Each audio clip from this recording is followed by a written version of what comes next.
तीन कृषि अध्यादेशों के खिलाफ आज किसान संगठनों के भारत बंद के समर्थन में हिसार के विभिन्न जगहों पर धरना प्रदर्शन व सड़क जाम किया गया। हिसार में लघु सचिवालय के पास जाम लगाया गया तो बरवाला में सरसौत गांव में किसानों द्वारा सरकार को चेतावनी देते हुए धरना प्रदर्शन किया गया और सड़क जाम की गई। किसान नेता शमशेर सिंह ने कहा कि तीनों अध्यादेश किसानों व खेतीहर मजदूरों के खिलाफ है। वह सरकार से तुरंत इन अध्यादेशों को वापस लेने की मांग करते हैं। ये अध्यादेश करोड़ों लोगों को बर्बाद कर देंगे। जब तक सरकार ये अध्यादेश वापस नहीं लेती तब तक किसानों का आंदोलन जारी रहेगा।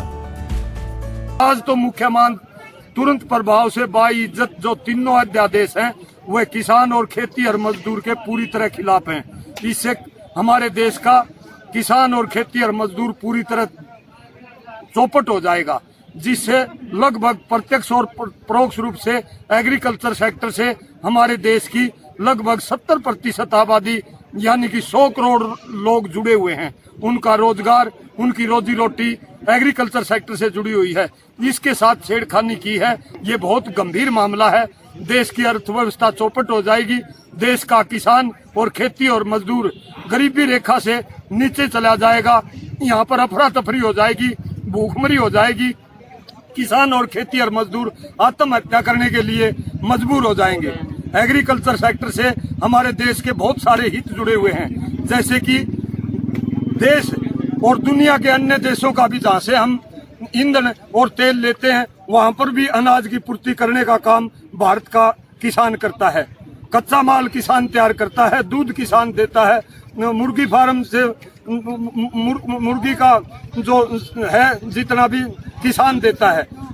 जवान जो देश की सर्द के ऊपर रात दिन जोधपुर जैसे रेगिस्तान के अंदर दुनिया का सबसे बड़ा रेगिस्तान है, प्लस 50% के सेल्सियस के टेम्परेचर में किसान का बेटा वहां पर देश की रक्षा करता है।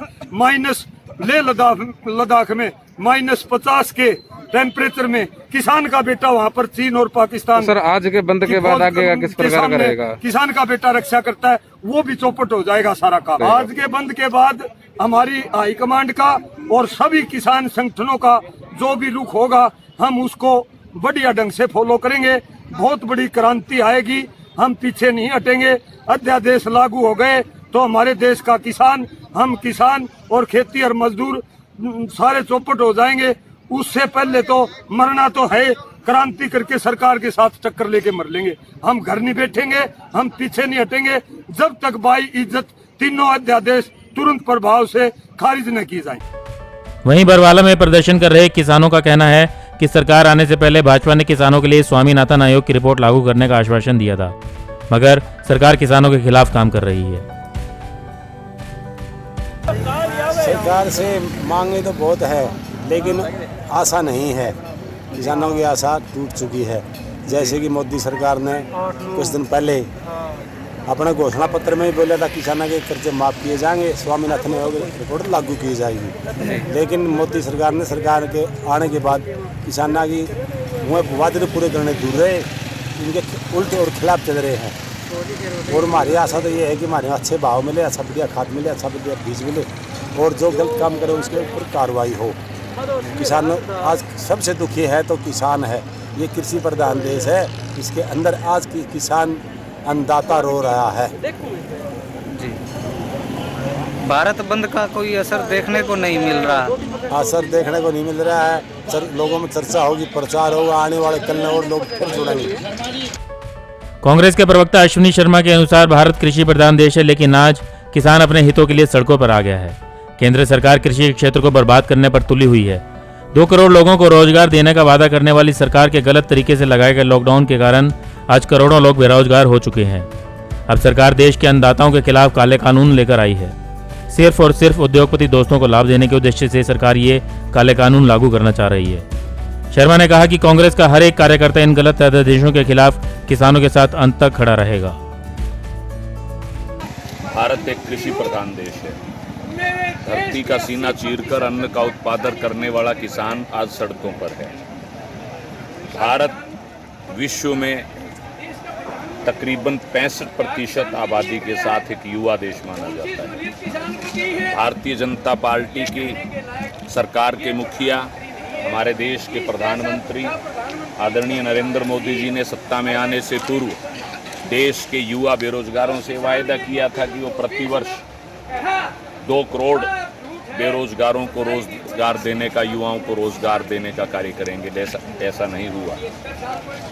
बजाय रोजगार देने के पिछले दिनों कोरोना महामारी के दौरान गलत व अव्यवस्थित तरीके से लॉकडाउन देश में लागू कर उन्होंने एक झटके में ही तकरीबन 12 करोड़ लोगों को रोजगार विहीन करने का काम किया। आज देश का युवा बेहाल है, देश का कर्मचारी सड़कों पर है, देश व प्रदेश का किसान जो अन्नदाता है, जिसे देश की लाइफ लाइन कहा जाता है, आज वो सड़कों पर है अपने हकों की लड़ाई लड़ने के लिए। पिछले दिनों भारतवर्ष की 130 करोड़ आवाम ने देखा कि भारत की सबसे बड़ी पंचायत में, राज्यसभा में किस प्रकार इस अन्नदाता के खिलाफ 3 काले कानून लाकर बड़ी बेशर्मी से पास कर दिए गए।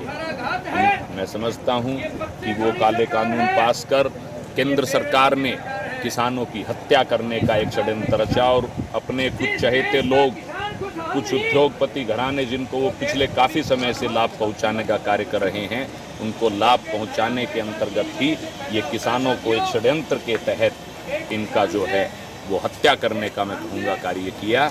और आज हम कांग्रेस का एक कार्यकर्ता किसान के पक्ष में, हमारी हरियाणा प्रदेश कांग्रेस कमेटी की माननीय अध्यक्षा बहन कुमारी शैलजा चौधरी, भूपेंद्र सिंह हुड्डा, हमारे लीडर CLP श्री रणदीप सुरजेवाला जी और अन्य वरिष्ठ नेताओं के नेतृत्व में, उनके दिशा निर्देश से हमने ये फैसला किया कि देश के अन्नदाता के खिलाफ जो आज ये केंद्र व प्रदेश की सरकार तुगलकी फरमान जारी करिए, जो उनकी हत्या करने का, उनका गला घोटने का षड्यंत्र रच रही है, उसके खिलाफ कांग्रेस का एक सिपाही अग्रिम पंक्ति में खड़ा होकर इन केंद्र व प्रदेश की नकारा में निकम्मी संवेदनहीन सरकारों के खिलाफ एक निर्णायक लड़ाई लड़ने का काम करें। बरवाला से कपिल मेहता के साथ ब्यूरो रिपोर्ट, नई ताज़ा न्यूज़।